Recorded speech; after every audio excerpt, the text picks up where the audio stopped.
Standing up in McKinney, this is According to Callis. It is the 20th of June, episode 439. We're going to call it With Reps Like These. Draw your own conclusions, but if you want, you can stick around and enjoy the show. Before we get into it, let me remind you the best way that you can make an impact is to like, share, and subscribe to this program. Subscribe, please. I'm getting 500 to 600 minimum downloads a day now, but I've got less than 100 subscribers. We need to boost that number up a little bit more, guys. Help me out here. And if you're feeling particularly motivated, you can rate and review this program at your favorite podcatcher or over at Podbean or YouTube, whatever works best. And yes, I do habitually show up at Facebook, sometimes Gab, and occasionally even MeWe. I'm looking at other options, but ladies and gentlemen, I only have so much bandwidth, and I will make no excuses. It is what it is. All right, here we go. On with the show. I'm going to try and keep it at 25 minutes today. 25 minutes. I want to respect your time. And really, there's not a whole lot we can say about this. So we're going to interrupt our normally scheduled Text It Tuesday to do basically a follow-up to yesterday's episode and the shenanigans that's been playing out amongst us here in Texas. So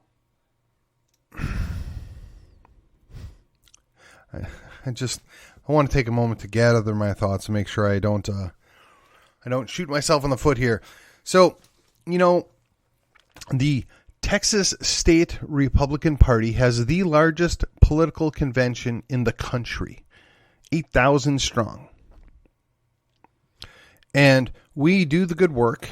We put forth priorities. We put forth planks to the platform. We seek to guide the party and what it stands for in Texas. And in return, we help and get our elected officials elected.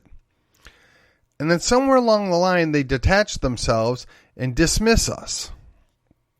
They reject our priorities. Quite frankly, there are a lot of folks that are elected officials that don't actually support our priorities. They work against us. They dismiss us. They think that once they have the role, they don't need to worry about what we are saying. And as I mentioned yesterday, sadly, in many cases, that's true. Once they're elected and the money starts flowing to them, they can dismiss, disregard, and quite frankly, poo-poo the very people that work their tails off to get them elected. Now, in yesterday's episode, I put up a picture on the social media. Some Gino dude, I guess he's the one out in Fort Worth that basically abandoned all of his constituents, much like our own Justin Holland has. They think they're working for the greater good. Not sure what that is. They think we're uneducated. Based upon what and compared to whom? They think that we're all a bunch of populist nincompoops. Well, there's nothing wrong with populism because populism is what gets people engaged and involved. And as far as nincompoops go, I got to say, a great number of these guys that have those quote-unquote credentials, not very impressive. I'm in no rush to trust the experts because, once again, as we've seen in the last 3 years, experts either don't know what they're talking about, lie about what they're talking about, or can easily be bought off. And if you think it's not your expert, well, hopefully you're right. But all too many experts fall into one of those three camps. They're so sold on the idea of their own brilliance that they disregard what other people with common sense and basic understanding of what's going on in front of them tell them. Much can be said that is the same phenomena with our elected state officials. And it's not just the state reps. I mean, we got some state senators that think this way too. And certainly the big three. Oh, yes, the big three.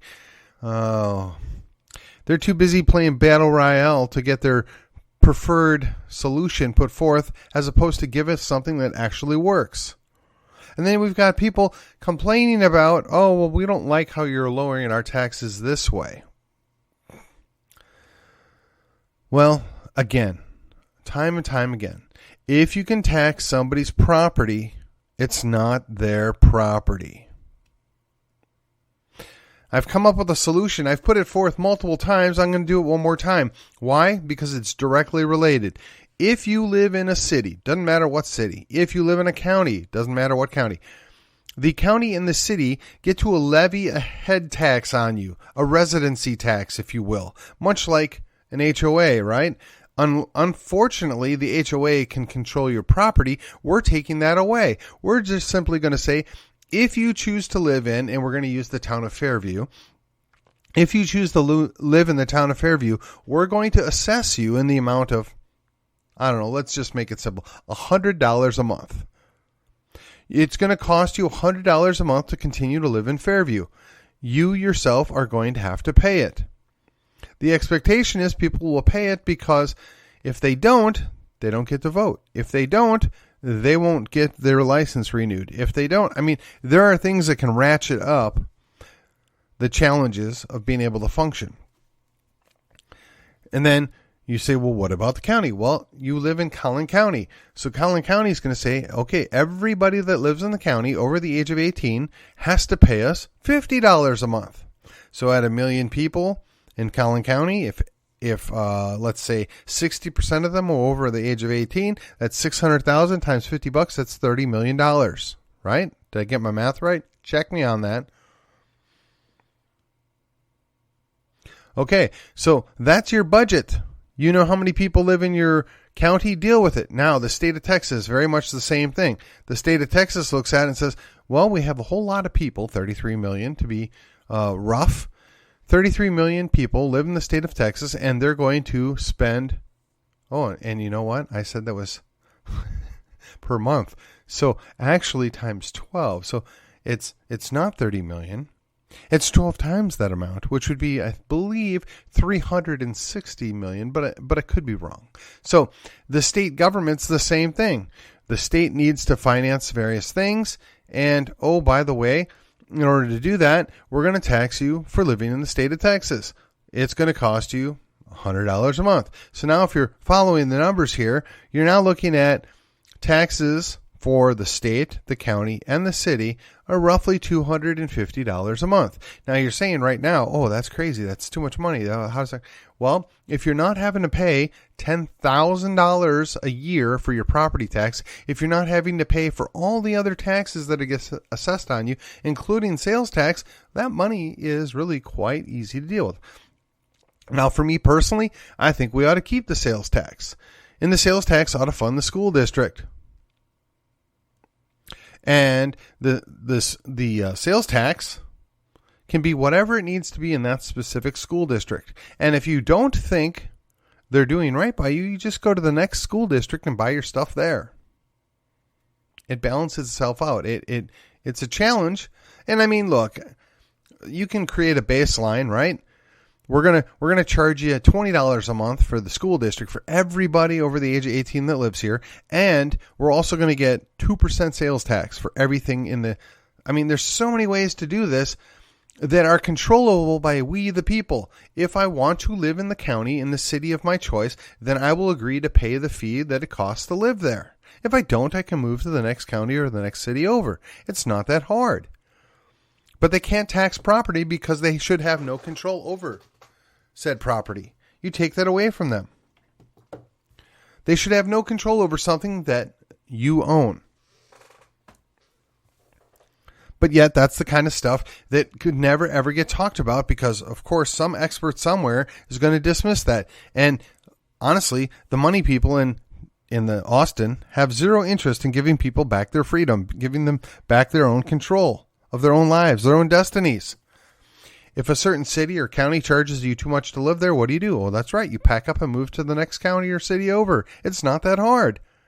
You can do this. And they don't even really have to change the existing laws. I mean, as far as the format that they're created in. Again, priorities. We want to reduce the tax burden. We want to eliminate a property tax, and these guys can't do it. They can't even agree on a way forward. That's because they don't work for us. They dismiss us. They don't like us. They think we're beneath them. They're ignoring the masses. And you know what? I got to say, just as an aside, I do kind of get this. You can't listen to a million people and come up with a cognitive, cohesive answer. It just won't work. But if you were to take, say, 100,000 of those people and talk to them and, they represent those people, now you can come up with a little bit better plan. Now, if you were to take 1,000 of them and talk to them, you see where I'm going with this? This is what our representative republic's supposed to work like. These people are supposed to come up with ideas. They're supposed to come up with options, but they're responsible to their people back home. They represent those people back home until they don't, which is apparently what happens in every representative republic. They follow the money. And in this case, most of the money comes via Dade Phelan. Now, one, where in the heck is he getting all this money? And two, why in the heck does he have all this money to give to these people? Why is this legal? Why is this permissible? And why do we tolerate it? But it's not just Dade Phelan. It's his two predecessors, I'm sure. And if we should replace Dade Phelan, I am certain that either his replacement or somebody else along the pecking order will step up and suddenly have money to dole out to all of their supporters. A funny thing how that works, right? They just move the next pan down the line. Today's political juggernaut is tomorrow's has-been. It's something to consider. Because it all turns on the concept of money, money, money, right? Money talks, BS walks. You can see that in our local elections. You can see that at the municipal level, right? You can see that at the state representative level, and certainly you can see it in D.C. all the time, very easily. Do you think it's less expensive to buy off a school board member than it is a congressman? Maybe, might be. So what are you going to do about it? What are you going to do? Well, your options are continue to vote for the same thing and get the same response, or try something different. Because otherwise you end up with the idea of meet the new boss, same as the old boss, right? And we say you won't get fooled again, but you do. Each and every time you get fooled. You trust that these guys are going to do it better this time. Oh, if we'll just reelect you one more time, certainly you'll straighten up and fly right. Certainly you'll do better than the last term. And they don't. They never really do. They never seem to get the message. They just hear, well, I got reelected, so they must like me. They must be okay with me. They must be happy with what I'm doing. They just don't care about you and I or anyone else because they got their meal ticket for the next 2 years. So I ask you, what are you going to do about it? Justin Holland thinks he doesn't even need us and he can just win his re-election. And sadly, he may be right. The Giovanni guy apparently agrees. And apparently, even Jared Patterson dismisses we the people and just says, well, we can win on money alone. Our own cash flow. Well, yeah, maybe that's true. And again, we're stuck in the rock and the hard place because we can get a bad representative that's got an R after his name, or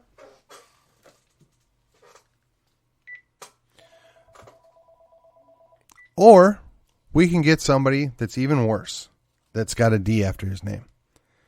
What is your option going to be? Door number 1 or door number 2? Instant death or death by betrayal?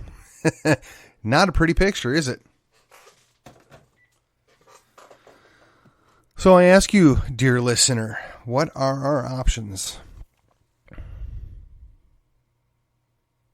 I told you yesterday, pick one. Pick the most vulnerable person, or the person that we think is the most vulnerable, the one that's created the most ire, the one that's the most dismissive, the one that's the biggest jerk. Focus on them. Put all your angst, anger, disgust, populism, and focus it on that one individual and work to get them replaced. We can overcome the money if we just have somebody with a little bit of name recognition. We can overcome the money if we just outwork them. We can overcome the money if we just say it doesn't matter, no matter what, you're going to lose. Even if that means we have to sit at home during the general election because, quite frankly, being stabbed in the back with a guy after his R, with an R after his name, is far worse than being shot in the head with the Democrat. So you give up one seat. I mean, Our own state reps were willing to throw away a seat in Collin County because they didn't want to have to work. So we give up one seat for one term if that's what it takes to get rid of a bad seed. Knock them down a peg. Take the wind out of their sail. Retire them. Put them to sea.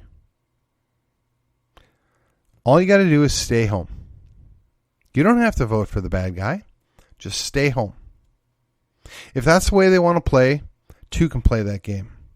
I'm sorry it's come to this. It's disgusting. It's sad that I have to sit here and advocate, don't support the guy that's on your team. But if that's what it comes to, if that's what our only option is, because of the amount of money that they dump into these campaigns, with the amount of influence that they wield over us, and the amount of dismissive attitude they have towards we the people that work their tails off and buy their bull and get them elected, then perhaps we should just consider walk away. Right? I mean, there's plenty of Democrats that have gotten burned out and dismissed by their Democrat leadership, and they're willing to walk away. The problem is we have really nowhere to go. The problem is we have a solid, good party in the state, but honestly, we don't have near enough money to hold the line. We don't have near enough money to push our candidates back into place. We don't have near enough money to remind them who they work for. That's we the people, we the party. Nope. We're stuck. We're stuck. And I'm not advocating anything in my official policy or position as a Republican precinct chair, but what I am telling you as the host of According to Callus, that's the position they're putting us into. That's my opinion on the matter. They have taken away all other options. They have nobody to blame but themselves. They continue to dismiss us at their own peril. They continue to reject us because, well, we're not good enough for them. At their own peril. We have to be willing to bite the bullet and take a loss. Pick a seat, any seat. Make that guy retire. Put him out to pasture. Tell him, no, you leave. I know, it's messy. It's not fun. It's not my preference either. I'm not happy about it. Let me tell you, it's very disappointing. But realistically, that's what it's going to come down to. It's we or them. And we outnumber them. We can take this back and hold it peacefully. It may mean we get a couple lumps along the way. It may mean that we have to give up a few seats. But really, if those seats are selling us out every time we turn around, what's the great loss?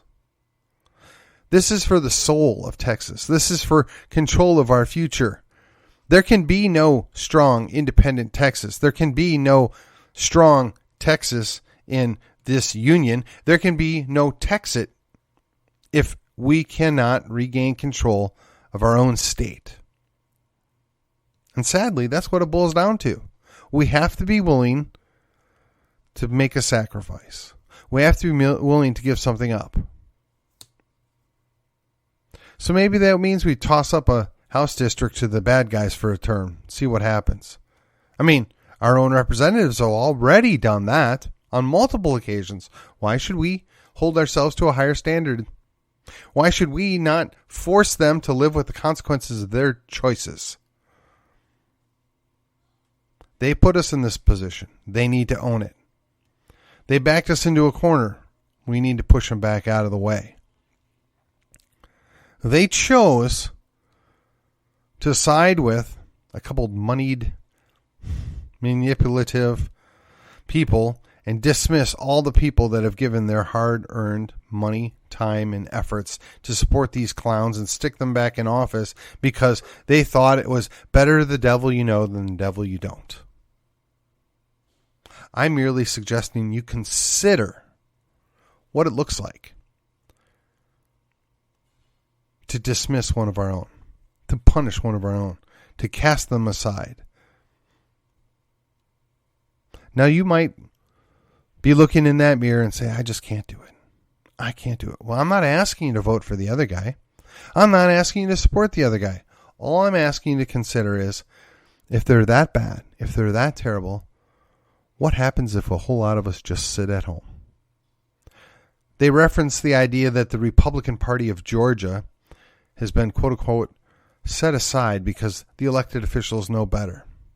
Yeah, I saw how they're running Georgia, the elected officials in Georgia. They're handing it over to the enemy. They're casting it into the ground because they reject what the party people in that state want. Georgia was once solid red. Georgia once was a beacon of hope to many of the Yankee states, but now it's a mess. Now it's turning into a reject pile of garbage, led mostly by the corrupt town called Atlanta. I don't want to follow suit with Houston and Dallas and Austin. I had hopes that we could do better. I had hopes that we were going to turn things around, and we still can. We just need to cull the herd. I mean, that's what it boils down to, right? The flock gets stronger if you cull the weaklings. The flock gets stronger if you take out the problem child, right? There are other analogies there, but they're too dangerous. I'm not going to go down that road. I'm just going to say they would do the same to us if they thought they could. Oh, wait a minute. They already said they're going to. They're going to dismiss us. They don't care. They don't care about us, our work, the party, or anything. They've got the money and they think they're got guaranteed re-election. We shall see, ladies and gentlemen. We shall see. We'll see who cries uncle first. We'll see who gets one put over on the other. This is our opportunity.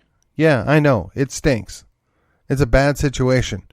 Perhaps you can look at it as an amputation. In order to save your life, you have to lop off your arm or your leg. So, if that means you say, goodbye, Mr. Holland. Goodbye, Mr. Leach. Goodbye, Mr. Patterson. Goodbye, Mr. Giovanni. So be it. That is the cost that they brought upon us. That is the cost that they put upon themselves. We have to consider our other options. We cannot continue to play games by their rules and expect to ever get ahead. There has to be a consequence to them. There has to be a consequence that we can dish out.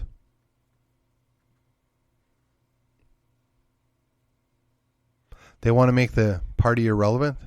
They want to run away or run over the populist people that get them reelected. Okay. How about we just don't show up? Let's talk about it. Let's think about it. We got a whole lot of time to consider this. The primaries are in March, and it's not even July yet. And these guys are looking at different unique ways to sell us out and knife us in the back. If you're going to fight, bring the fight now so we'll know exactly who we need to deal with. And with that, thank you for your consideration, and I will see you on the other side.